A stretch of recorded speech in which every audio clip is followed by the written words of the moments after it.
तो फोर्थ के बाद ना, आई थिंक दैट 24th को मैसेज गया टेलीग्राम में, और हमने मीट कर लिया ऑलरेडी, राइट। मीट में काफ़ी बच्चे आ भी गए थे, मिल भी लिए सभी।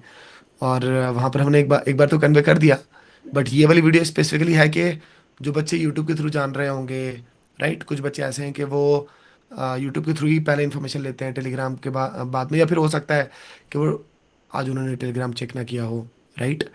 या एक दो और भी चीज़ें जो हमें एंड में बतानी है, राइट, अनाउंसमेंट है उनके लिए काफ़ी, है ना मिताली। तो ऐसे जो भी बच्चे हैं जो आ, सिर्फ टेलीग्राम पर थे, उनको हमने मीट के थ्रू ऑलरेडी बता दिया है। बट हमें चूंकि एक दो और अनाउंसमेंट करनी है, तो हमने सोचा कि ये बातें जो है यहाँ पर वैसे ही इंटीग्रेट करके एक ही बार में बता देते हैं यूट्यूब के बच्चों के लिए, राइट। तो पहले तो वो 21 डेज जो आप लोग जो प्रोजेक्ट कर रहे थे, जिस प्रोजेक्ट की वजह से जो है वो अभी इन्हें जो रेस्ट मिल गया, जो टास्क वगैरह नहीं मिल रहे थे, वैसे तो वो पूछ रहे थे कि टास्क बता दो, टास्क बता दो, अंदर ही अंदर खुश भी हो रहे थे कि अच्छा है कि नहीं मिल रहा है, राइट। तो ये वाला जो 21 डेज था, इसमें जो कुछ भी आप लोगों ने किया इनके लिए, जो प्रोजेक्ट था जो प्रायोरिटी पे कर रहे थे, वो आगे यूज होगा इनके लिए। कुछ हल्का सा फॉर देयर एक्साइटमेंट आप बता दो कि ये कब यूज होगा, कब आएगा, और कर क्या रहे थे आप।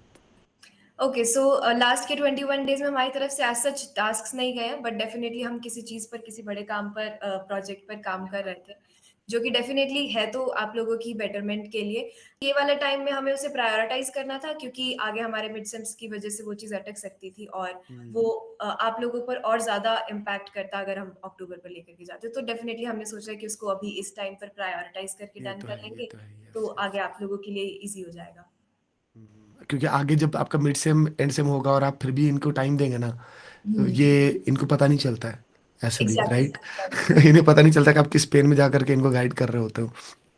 तो उस टाइम क्योंकि जब आप इनकी क्लासेस लगाओगे ना, तो अच्छे से इनको याद दिला दिला के करना कि मिड सेम है। हम भी देख लेते हैं कि तुम कितना करोगे जूनियर्स के लिए, राइट। क्लास लगाना इनके अच्छे से। अच्छा, तो अब ये बताओ कि कुछ स्पेशल कोई अनाउंसमेंट है हमारे पास जो हमें करनी है हाँ जी, आगे। तो अभी हम नेक्स्ट सितंबर में आउटलेट्स का फेज़ 2 लाने का प्लान कर रहे हैं। बट इसमें हम ऐसा कर रहे हैं कि इसका विंडो बहुत छोटा होगा। मतलब हम अभी से अनाउंस कर दे रहे हैं, बट इसके अनाउंसमेंट वीडियो हम आगे ला रहे होंगे। पहले बता रहे हैं क्योंकि इसका विंडो बहुत छोटा रखेंगे, क्योंकि हमारे मिड सेम्स भी हैं आगे और हम उसमें बिज़ी हो जाएँगे। तो इसका विंडो बहुत छोटा रखेंगे और उतना लंबा प्रोसीजर नहीं रखेंगे जितना फेज़ 1 में रखा था। ये सुनते ही बहुत सारे लोग डर चुके हैं कि बहुत ही छोटा होगा, आज बताएंगे कल खत्म हो जाएगा। मैं इसको क्लियर कर देता हूँ कि एक्चुअली ये बहुत इंपॉर्टेंट है समझना कि मिड सेम वाला टाइम टफ होता है। पिछली बार हमने देखा हुआ है कि बहुत टफ होता है मैनेज करना। तो छोटा का मतलब एक्सपेक्ट ना करें कि पिछली बार जितना डिटेल में किया था। First phase is always like कि इस मामले में कि आपको अच्छा खासा टाइम मिलता है, बहुत रिलैक्स होकर आप करते हो। बट वो होना भी चाहिए यार, उस टाइम पे ना आप स्टार्ट ले रहे होते हो, राइट।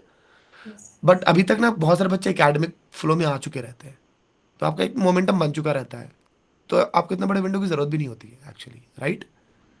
तो यही था, बाकी आपको डराना पर्पस नहीं है कि बहुत छोटा मिलेगा, बात है कि आप पहले मेंटली प्रिपेयर्ड हो जाओ, राइट ना। और ये कोई स्पेशल वीडियो नहीं है, अभी तो आएगी उस पर बातें बताएंगे हम, आपको प्रॉपर बता देंगे कि कौन कौन सी डेट पर होगी।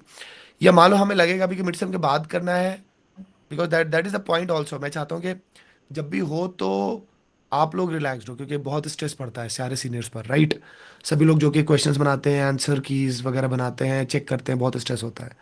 बहुत एग्जॉस्टिव 1 to 1 टाइप का प्रोसेस है ना, बहुत, राइट। आप कितना इलेबरेट, कितना ज़्यादा, मुझे लगता है दुनिया में अकेला ये जो पार्ट है आउटलायर सिलेक्शन का, वो इतना ज़्यादा ग्रैंड लेवल पर, इतना ज़्यादा आप जो है वो ना फिल्टर करते हो, इतना ज़्यादा आप चेक करते हो, इतना ज़्यादा आप मौका देते हैं लोगों को। तो मैं चाहता हूँ कि वैसे ही हो। और अगर कम टाइम हम दे रहे होंगे, तो फिर हम यही करेंगे कि जो आप जो इनटेक लेते हो वो कम रखोगे, एंड देन फेज 3 में बढ़ा लोगे, समथिंग ऐसा, राइट। तो फाइनल प्लान आप लोग बना करके कल परसों में दे ही दोगे, इनको बता ही दोगे, तो इनकी आत्मा को शांति मिली जाएगी, राइट ना। इसके अलावा कुछ और भी बात अगर है तो बताओ, बोलो सर। यही 2 वीक्स में एक स्टूडेंट का कमेंट हमने देखा था कि अभी दीदी बहुत परेशान चल रहा है, बहुत टफ टाइम चल रहा है, मॉक टेस्ट नहीं दे पा रहा है, तो आउटलायर्स की मीट्स जल्दी करवाइए। तो जब भी ऐसे कुछ 2 दिन का गैप होता है, चाहे 2 दिन का हो, चाहे 1 हफ्ते का हो, बट आप जो भी डिफ़िकल्टीज़ फेस कर रहे हैं, उसको आप कैसे कम बैक करते हैं, उसको आप किस तरह से फाइट करते हैं। बैच में आने के बाद सबसे बड़ा फ़ायदा ये होता है कि आपको पता है कि आपके बैक फुट में हम हैं, अगर आप गिर रहे हैं तो हम सँभाल लेंगे। ये कॉन्फिडेंस है ना बहुत ज़रूरी है, और वाह वो यार, 1 हफ्ते में बहुत ही आप अच्छी बात बोली आपने। क्या और बात है, ये बात सुनते ही जितने भी ऐसे लोग हैं जो जो बच्चे जैसे कमेंट कर रहे थे, जो गिर रहे थे, बोलेंगे वाह, यस दीदी बिल्कुल। अब दीदी आप ही को मैसेज करेंगे हम, आप ही हैं सहारा हमारा। हम वेट कर रहे हैं कि आपने उस टाइम पे कैसे प्रॉब्लम्स फेस किया है, कैसे फाइट भी किया है, वो भी वेट कर रहे हैं, और उन चीज़ों पर डिस्कशंस भी करना चाह रहे हैं कि कैसे उसको बेटर फाइट कर सकते हैं। और good good good good good. ठीक है, तो टेंटेटिव अनाउंसमेंट मिताली हम कब का रखें? हम आई थिंक द 48 आवर्स आप बाद ही आप करो तो, क्योंकि ना इस वीडियो को भी बच्चे देख लें, और वहाँ टेलीग्राम पर भी ना आई थिंक वो 48 आवर्स का एक विंडो होता है जिसमें कि सभी ऑलमोस्ट देख ही लेते हैं। ठीक है, तो आई थिंक इसको ट्यूसडे नाइट को या वेडनेसडे को ही अनाउंस करना। हाँ, तब इस तक वीडियो में बताने का पर्पस ये था कि हम इसके बाद जब इंटीमेशन देंगे तो पहले कुछ पता होगा लोगों को। Exactly exactly exactly. ठीक है, डन है फिर तो, आई होप, है ना? चलो, ठीक है गाइस, ऑल द बेस्ट।